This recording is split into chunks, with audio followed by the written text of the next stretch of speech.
आप सभी का स्वागत है आपके अपने चैनल प्रमोद मैथमेटिक्स क्लासेस में।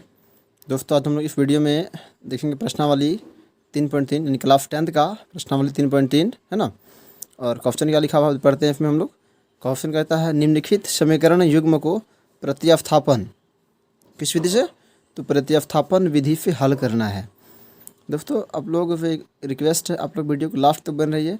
वीडियो आपको जो है आपको आसानी से समझ में आएगा और ये 100% गारंटी है। और अगर कहीं कोई ऐसा डाउट होता है तो नीचे कमेंट बॉक्स खाली पड़ा हुआ एकदम, कमेंट जरूर कीजिएगा और मेरा प्रयास रहेगा कि आपका कमेंट में आंसर देने का। तो चलिए वीडियो को शुरू करते हैं। और थोड़ा कैमरा हिल रहा है क्योंकि कैमरा को हम हाथ में पकड़े हुए हैं, कि वैसे कोई स्टैंड है नहीं मेरे पास फ़िलहाल अभी। तो चलिए देखते हैं और वीडियो को लास्ट से बनाइए। तो दोस्तों देखिए क्लास 10th में चैप्टर जो 3.3 है उसमें जो है आपको 3 विधि देगा। एक प्रतिस्थापन विधि, एक विलोपन विधि देगा और एक आपको देगा वज्र गुणनखंड विधि, ठीक है ना। तो इसमें सबसे जो खराब विधि लगता है बच्चों को वो है वज्र, और उसका जो आता है प्रतिस्थापन सबसे हल्का वो आपका विलोपन विधि है। फिर भी हम विस्थापन को जो है आपके दिमाग तक घुसाने का प्रयास करेंगे और गारंटी के साथ है कि आपके दिमाग में ज़रूर जाएगा। तो सबसे पहले तो क्या करना है आपको, जो समीकरण दिया रहेगा, देखिए ये तो सवाल ज़्यादा इजी है, ठीक है ना। कुछ सवाल भी आपको ऐसा कुछ मिलेगा जो थोड़ा सा हार्ड हो सकता है, तो कोई सवाल हार्ड और कोई इजी नहीं होता है, ठीक है। बस वो आपको प्रैक्टिस में चलेगा। तो पहले तो आप समीकरण कुछ भी रखिए, कोई भी सवाल रहे तो उसको पहले अगर आप क्या कीजिएगा, उसको आप समीकरण 1 और समीकरण 2 में करते हैं, है ना। क्या कीजिएगा, समीकरण 1 समीकरण 2। अब इसमें करना क्या है, आपको दोनों में से एक समीकरण को लेना है। क्या करना है, दोनों में से किसी एक समीकरण को लेना है। तो देखिए हम लेते हैं समीकरण 2 लेने पर, क्या ले रहे हैं, समीकरण 2 लेने पर, ठीक है। आप समीकरण 1 भी ले सकते हैं, कोई दिक्कत नहीं है। चलिए तो अब क्या करते हैं, x - y बराबर 14, ठीक है, ये हो गया आपका। अब आता है x बराबर, तो बराबर के बाद क्या दिया हुआ है, 14 यहाँ लिख देते हैं। ये माइनस उधर चाहे क्या हो जाएगा, प्लस y, और ये हो गया आपका समीकरण नंबर 3, ठीक है। तो ये हो गया आपका समीकरण नंबर 3, ठीक है।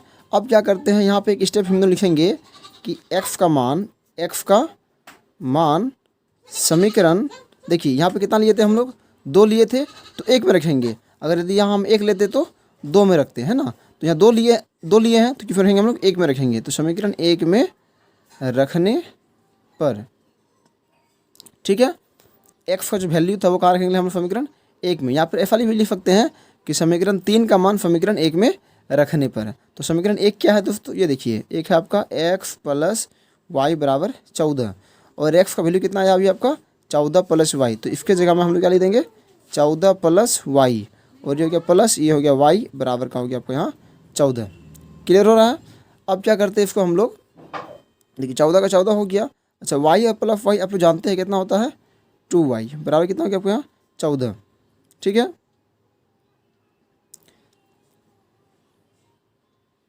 अच्छा समीकरण हम लोग देखिए समीकरण 2 तो लिए थे, लेकिन समीकरण 2 लेने में एक मिस्टेक क्या हुआ मेरा से। तो यहाँ पे x - y = 4 था, तो यहाँ हम क्या 14 ले लिए है ना। यानी यहाँ क्या होगा आपका, केवल 4 होगा, यानी यहाँ क्या होगा, केवल 4 होगा, ठीक है। इसको थोड़ा आप लोग माइंड में रखिएगा, है ना। क्या हो गया, 4 + y, 4 प्लस यहाँ हो गया y + y कितना हो गया, 2y बराबर क्या आ गया आपका 14, यानी कि 2y बराबर 14, और ये उधर गया तो क्या हो जाएगा, 4 हो गया, प्लस उधर गया तो माइनस में हो गया, 2y = 10। क्लियर हो गया। अब जानते हैं आप लोग y बराबर 10/2 कट के कितना आ जाएगा, 5, यानी कि y का कितना आ गया, y का वैल्यू आ गया दोस्तों आपका 5, ठीक है। अब कुछ करेंगे नहीं हम लोग, जो y का जो वैल्यू आया है ना, इसको हम लोग समीकरण 1 में या 2 में या 3 में रखें, कहीं पर रखें कोई दिक्कत नहीं है। तो यहाँ लिखते हैं y का मान, है ना, y का मान समीकरण, देखिए अगर 3 में रखिएगा तो बहुत ईजी बन जाएगा आपका सवाल। तो समीकरण नंबर 3 में रखने पर, क्लियर हो रहा है। देखिए यहाँ मिस्टेक हो गया था, इसलिए अच्छा चाहते हैं हम, ठीक है ना। तो आप लोग प्रयास कीजिएगा ऐसा मिस्टेक ना करने का। चलिए तो समीकरण y का जो वैल्यू वो कहाँ रख रहे हैं हम लोग, समीकरण 3 में क्या है आपका, x बराबर 4 + y। तो x पर क्या हो जाएगा, 4 + y का मान कितना है दोस्तों, y का आया है 5, ये आप लोग जानते हैं। तो x कितना आ गया आपका 9, है ना। तो ये मेरा सवाल एकदम इजी तरीके से बन गया। तो तो देखिए पहले इसको हम फिर से रिपीट करते हैं। तो वो कैसे करेंगे, देखिए पहले तो क्वेश्चन था मेरा प्रतिस्थापन विधि द्वारा, तो आपको जो भी दो समीकरण दिया रहेगा उसको क्या करना है, एक को समीकरण एक समीकरण दो मानना है। अब दोनों में आप किसी को लीजिए एक ठो समीकरण, या तो एक लीजिए या समीकरण दो लीजिए, कोई दिक्कत होने वाला आपको नहीं है। तो समीकरण हम लोग दो ले रहे हैं, ठीक है, दो ले लिए। तो समीकरण दो में मेरा लिखा हुआ था x minus y is equal to 4, हम लिखे एक्स माइनस वाई बराबर 4, यहाँ 14 लिखा गया दोस्तों। इसके लिए हम बार बार कह रहे हैं कि रिक्वेस्ट क्षमा कीजिएगा हमको, ठीक है ना। चलिए तो एक्स बराबर ये 4 हो गया, ये माइनस उधर गया तो क्या हो गया प्लस, बराबर इसको क्या ले लिया हम लोग, समीकरण नंबर 3 ले लिए, है ना।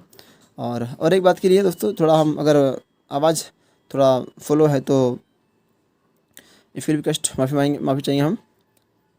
तो फिर हम लोग क्या करते हैं, एक्स का जो मान है वो समीकरण नंबर हम लोग रखते हैं एक में रखने पर। तो समीकरण एक मेरा क्या था, समीकरण एक में रहा एक्स प्लस वाई बराबर 14। तो एक्स प्लस वाई कितना आ गया आपका 14 हो गया। तो जो एक्स का जो वैल्यू आया था इसको हम लोग यहाँ पुट कर देंगे, ठीक है। इस तरफ से हम लोग वाई का वैल्यू निकाल लिए, और फिर वाई का जो वैल्यू था इसको हम लोग समीकरण नंबर 3 में रख देंगे, और इस तरफ से हम लोग एक्स का वैल्यू भी निकाल सकते हैं। तो एक्स कितना आ गया 9 और वाई कितना आ गया 5। तो ये हो गया आपका प्रतिस्थापन विधि।